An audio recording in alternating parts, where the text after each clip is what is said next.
Shooting സെറ്റിൽ നടക്കുന്ന ദുരന്തങ്ങൾ കാരണം തുടരെ വാർത്തകളിൽ ഇടം പിടിക്കുകയാണ് കന്നഡ സിനിമയായ കാന്താര ചാപ്റ്റർ 1. കഴിഞ്ഞ ദിവസം മലയാളി നടൻ കലാഭവൻ നിജു ഈ സിനിമയുടെ സെറ്റിൽ വെച്ച് ഹൃദയാഘാതം വന്ന് മരിച്ചിരുന്നു. അതിന് പിന്നാലെ സംവിധായകൻ ഋഷഭ് ഷെട്ടി ഉൾപ്പെടെ 30-ലേറെ പേർ സഞ്ചരിച്ചിരുന്ന ബോട്ട് അപകടത്തിൽപ്പെട്ടിരിക്കുകയാണ്. വളരെ അത്ഭുതകരമായിട്ടാണ് ഇവർ രക്ഷപ്പെട്ടത്. കർണാടകയിലെ ശിവമോഗ ജില്ലയിലെ മണി റിസർവോയറിലാണ് അപകടം നടന്നതെന്ന് റിപ്പോർട്ടുകൾ പറയുന്നു. സംവിധായകൻ ഋഷഭ് ഷെട്ടിയും അണിയറ പ്രവർത്തകരും അടങ്ങുന്ന സംഘം സഞ്ചരിച്ചിരുന്ന ബോട്ട് ഈ റിസർവോയറിൽ മറിയുകയായിരുന്നു. എന്നാൽ റിസർവോയറിന്റെ ആഴം കുറഞ്ഞ ഭാഗത്താണ് ഈ അപകടം നടന്നത്. അതുകൊണ്ട് തന്നെ വലിയ ദുരന്തമാണ് ഒഴിവായി കിട്ടിയത്. ബോട്ടിൽ ഉണ്ടായിരുന്ന എല്ലാവരും പരിക്കുകൾ ഏൽക്കാതെ രക്ഷപ്പെടുകയായിരുന്നു. അതേസമയം ചിത്രീകരണത്തിന് ഉപയോഗിക്കുന്ന ക്യാമറ ഉൾപ്പെടെയുള്ള ഉപകരണങ്ങൾക്ക് കേടുപാടുകൾ സംഭവിച്ചിട്ടുണ്ട്.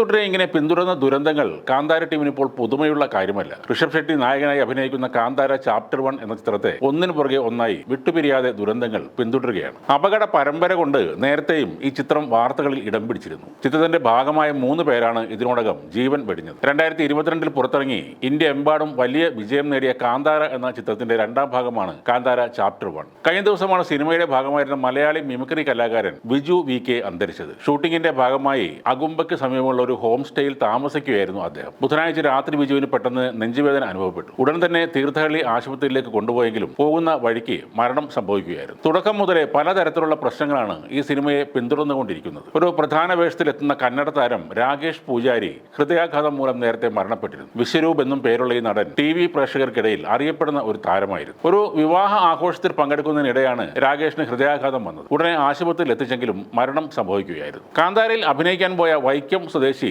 MF കപിൽ കൊല്ലൂരിൽ സഹപ്രവർത്തകരുമായി സൗവർണിക നദിയിൽ കുളിക്കാൻ ഇറങ്ങിയപ്പോൾ മരണപ്പെട്ടിരുന്നു. തെയ്യം കലാകാരൻ കൂടിയായ കപിൽ ടെലിഫിലിമുകളിലും അഭിനയിച്ചിട്ടുണ്ട്. സിനിമ പോലെ തന്നെ പേടിപ്പെടുത്തുന്ന ഒന്നായി മാറുകയാണ് കാന്താരയുടെ ഷൂട്ടിങ്ങും. സിനിമാ മേഖല ഇതുവരെ പറയാതിരുന്ന തുളുനാടിന്റെ വിശ്വാസങ്ങളാണ് കാന്താര സിനിമയിലൂടെ നമ്മൾ കണ്ടത്. ദക്ഷിണ കന്നഡയും ഉത്തര കേരളവും ചേരുന്ന ഒരു ഭൂപ്രദേശമാണ് തുളുനാട്. മലയാളവും കന്നഡയും കൂടാതെ തുളുവും സംസാരിക്കുന്നവരാണ് അവിടുത്തെ ആളുകൾ. കണ്ണൂരിനും കാസർഗോഡിനും തെയ്യം പോലെയാണ് തുളുനാട്ടുകാർക്ക് ഭൂതക്കോലങ്ങൾ. പുലിയും നരിയും പന്നിയും മുതലയും നാഗവും അവിടെ തെയ്യക്കോലങ്ങളായി ഇപ്പോഴും അവതരിപ്പിക്കുന്നുണ്ട്. വിശദീകരിക്കാനാവാത്ത ഒരു നിഗൂഢത ആ നാട്ടിലെ കഥകളിലും കാന്താര എന്ന സിനിമയിലും ഉണ്ട്. അതേപോലെ തന്നെയാണ് ഇതുമായി ബന്ധപ്പെട്ട് നടക്കുന്ന അപകടങ്ങളിലും ഇപ്പോൾ കാണാൻ കഴിയുന്നത്.